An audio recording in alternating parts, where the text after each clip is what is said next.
നമസ്കാരം. പിതൃക്കളുടെ ദൂതന്മാരാണ് കാക്കകൾ എന്നാണ് പറയുക. കൂടാതെ ശനിദേവന്റെ വാഹനം എന്ന പ്രത്യേകതയും കാക്കയ്ക്കുണ്ട്. പിതൃലോകത്ത് നിന്നും ദൂതുമായി ഭൂമിയിലേക്ക് വരുന്ന പക്ഷികൾ തന്നെയാണ് കാക്കകൾ. എന്നാൽ ശനിപ്രീതിക്കായി കാക്കയ്ക്ക് ആഹാരം നൽകുന്നത് ഏറ്റവും ശുഭകരമാണ് എന്ന് തന്നെ പറയാം.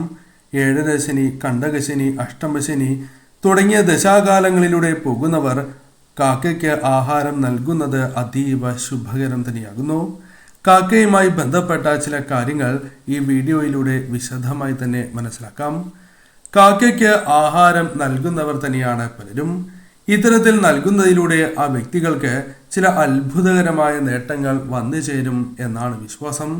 അതിൽ പ്രധാനമായും പരാമർശിക്കുന്നത് ആ വീട്ടിലെ ദുരിതങ്ങൾ അവസാനിക്കുകയും അകാല മരണം ആ വ്യക്തികളുടെ ജീവിതത്തിൽ നിന്നും ഒഴിയുകയും ചെയ്യാം.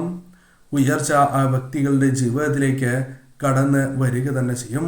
എത്ര വലിയ പാപങ്ങൾ ചെയ്തവരാണ് നിങ്ങൾ എന്നിരുന്നാൽ പോലും നിത്യവും കാക്കയ്ക്ക് ആഹാരം നൽകുന്നതിലൂടെ പാപത്തിന്റെ ശക്തി നാൾക്ക് നാൾ കുറഞ്ഞു വരും എന്നാണ് പറയുക.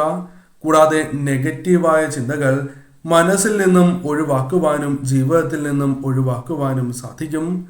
കാക്കയ്ക്ക് ആഹാരം നൽകുമ്പോൾ മറ്റു ചില കാര്യങ്ങൾ കൂടി നാം ശ്രദ്ധിക്കേണ്ടതായിട്ടുണ്ട്. അതിരാവിലെ തന്നെ കാക്കയ്ക്ക് ആഹാരം നൽകുന്നത് ഏറ്റവും ശുഭകരമാണ്.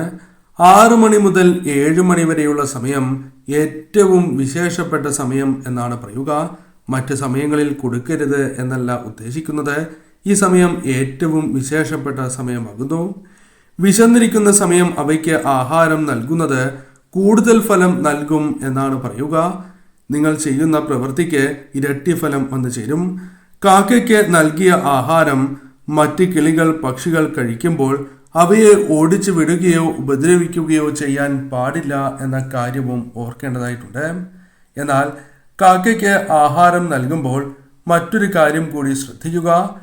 ചോറ് തിളച്ച് വരുമ്പോൾ തന്നെ നമുക്ക് ആവശ്യമായ ചോറ് എടുത്ത് വയ്ക്കുന്നതിന് മുൻപ്, അതായത് ആർക്കും നൽകാതെ ആദ്യം കാക്കയ്ക്ക് തന്നെ ആഹാരം മാറ്റി വയ്ക്കുന്നതാണ് ഏറ്റവും ശുഭകരം.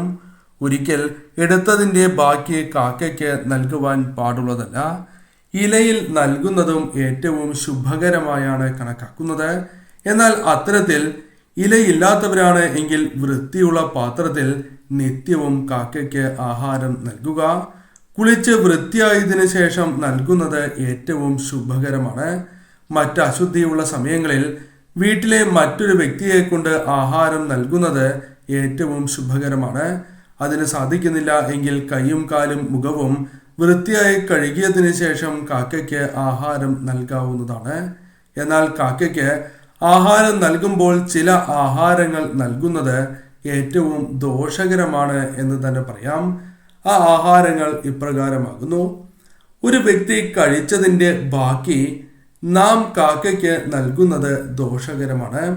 അത്തരത്തിൽ നിങ്ങൾ ചെയ്യുന്നതിലൂടെ തീർച്ചയായും നിങ്ങൾക്ക് ദോഷകരമായ ഫലങ്ങൾ വന്നു ചേരും. കൂടാതെ മാംസാഹാരം നാം നൽകുന്നതും അത്ര ശുഭകരമായ കാര്യമല്ല.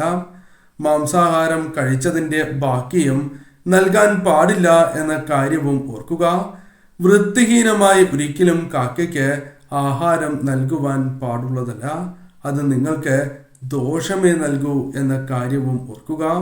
കാക്കയ്ക്ക് ആഹാരം നൽകുന്നതായ അവസരത്തിൽ ശുദ്ധജലവും ആഹാരത്തോട് ചേർന്ന് അടുത്തായി വയ്ക്കുന്നത് ഏറ്റവും ശുഭകരമാണ്. കൂടാതെ കാക്കയ്ക്ക് ആഹാരം നൽകുന്നതിന് മുൻപായി തന്നെ അവിടെ വൃത്തിയാക്കണം എന്നാണ് പറയുക.